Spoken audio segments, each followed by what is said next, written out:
অনেক দিন পর আজকে আবার বেরিয়েছি আমার এই বাইকের টুকিটাকি কিছু কাজ করানোর জন্যে। তাই ভাবলাম আপনাদের সাথে একটু শেয়ার করি, কারণ অনেক দিন ধরেই এই বাইক রিলেটেড কোনো ভিডিও টিডিও করা হয় না। আসলে সময় থাকে না, সময় ছিল না, আমি নিজে অসুস্থ ছিলাম। পাশাপাশি বিগত একটা বছর প্রায় আমার একটা আইসিটির উপরে কোর্স ছিল, যে কারণে ক্লাসে ব্যস্ত ছিলাম। বাইকের সার্ভিসিংয়ের দিকে তেমন একটা মনোযোগ দিতে পারি নাই। আজকে যে খুব একটা বেশি বড় কাজ করাবো এরকম না। উরি বাবার, এটাও তো দেখি গর্ত সর্ত হয়ে একাকার। অনেক দিন ধরে আসলে এদিকে আসা হয় না, তো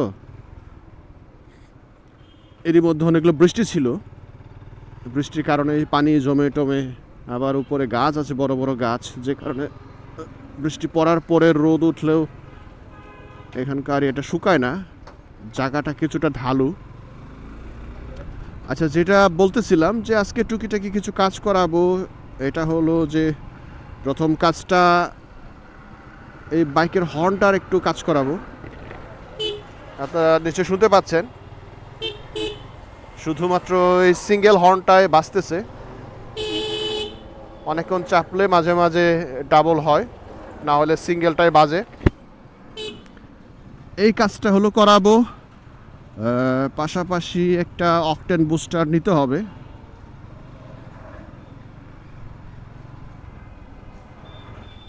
একটা সময় অকটেন বুস্টার শখে ব্যবহার করতাম, কিন্তু এখন এটা আসলে কি বলবো, আমাদের তেলের যে গুণগত মান, এটা মনে করতাম যে শুধুমাত্র এই ময়মনসিংহ এলাকাতেই। এখন অনেক অনেক জায়গাতেই এই তেলের মানটা একেবারেই ফল করেছে। আর এই তেলের গুণগত মানের কারণেই মূলত অকটেন বুস্টারটা প্রয়োজন হয়ে পড়ছে। না হলে এই আমাদের যে কার্বোরেটর বলেন বা যারা এফআই বাইক চালান, ওই ফুয়েল ইনজেক্টেড সিস্টেম বলেন, সবগুলোই ব্লক হয়ে যাচ্ছে। আমাদের যাদের বাইকে কার্বোরেটর আছে, আমরাও কিন্তু বড় ধরনের সমস্যায় পড়তেছি। তেল ঠিকমতো পুড়তেছে না, মিসফায়ার করে, মাঝে মাঝে ছেড়ে দেয়, জ্যাম হয়ে যায়, শক্তি পায় না, মাইলেজ কমে যায়, এই ধরনের অনেকগুলো সমস্যায় সম্মুখীন হচ্ছি। আর এটার মেইন কারণটা, অনেকগুলো কারণ থাকে, তার মধ্যে মেইন কারণটা হলো যে ফুয়েলে ভেজাল। আর এই কারণে যখনই আমি ফুয়েল রিফিল করি, আর ততবারই আমি এই অকটেন বুস্টার দেওয়ার চেষ্টা করি।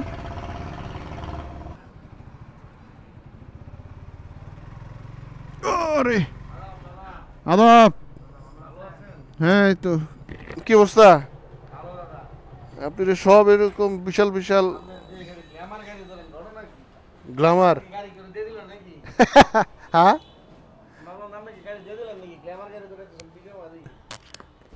গ্ল্যামারটা তো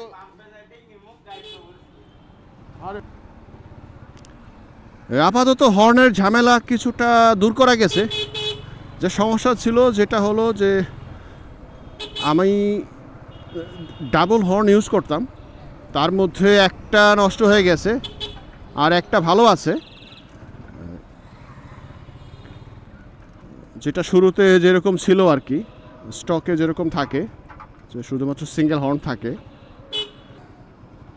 আর আমরা সবাই জানি, বিশেষ করে যারা জিক্সার ইউজার, যে স্টক হর্নটা থাকে সিঙ্গেল হর্ন, সেটা খুব একটা বেশি মানে কার্যকরী না বাংলাদেশের এই আবহাওয়ায় আর কি। আবহাওয়া বলতে বাংলাদেশের এই রোড ঘাটে এই সিঙ্গেল হর্নটা খুব কাজের না।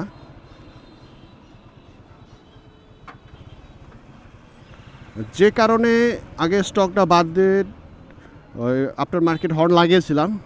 সেটা ছিল ড্যান্সোর ডাবল হর্ন, এবং সেটা যথেষ্ট স্ট্রং ছিল।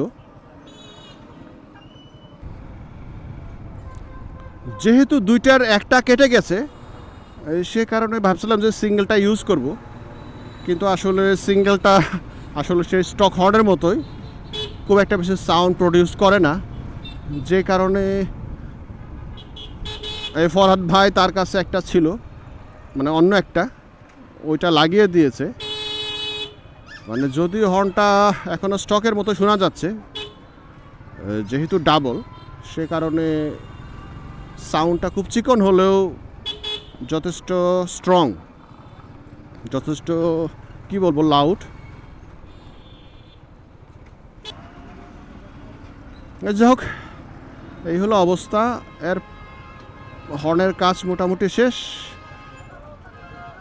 আরেকটা কাজ বাকি আছে, সেটা হলো এখন একটা অক্টেন বুস্টার নিতে হবে আমার।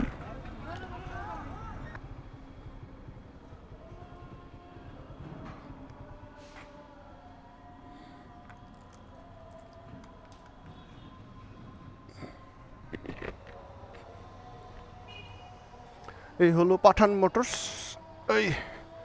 এইখান থেকেই মূলত এটা নিতে হবে, অক্টেন বুস্টারটা।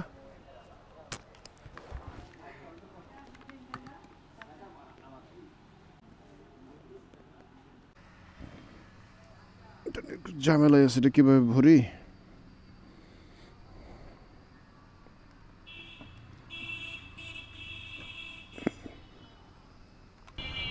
বরাবরই আমি এই ফ্লেমিঙ্গোর অক্টেন বুস্টারটা ব্যবহার করি। লিকুইড মোলিডটা ভালো, কিন্তু সেটা প্রাইসটা একটু বেশি হয়ে যায়। আজকে সন্ধ্যায় যখন ফুয়েল নিব তখন এই অক্টেন বুস্টারটা, ইউরি বাবা রে বাপ,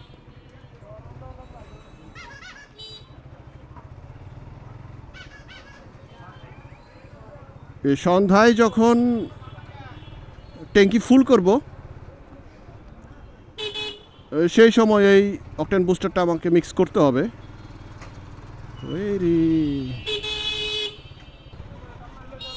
সো ফ্রেন্ডস, আজকের মতো এই পথের পাঁচালী থেকে এখানে বিদায় নিচ্ছি। ভালো থাকবেন, নিরাপদে থাকবেন, নিরাপদে বাইক রাইড করবেন, আর অবশ্যই সার্টিফাইড হেলমেট করে বাইক রাইড করবেন। দেখা হবে, কথা হবে পরবর্তী কোনো ভিডিওতে, পরবর্তী কোনো বিষয় নিয়ে। সে পর্যন্ত ভালো থাকবেন, সুস্থ থাকবেন। টাটা।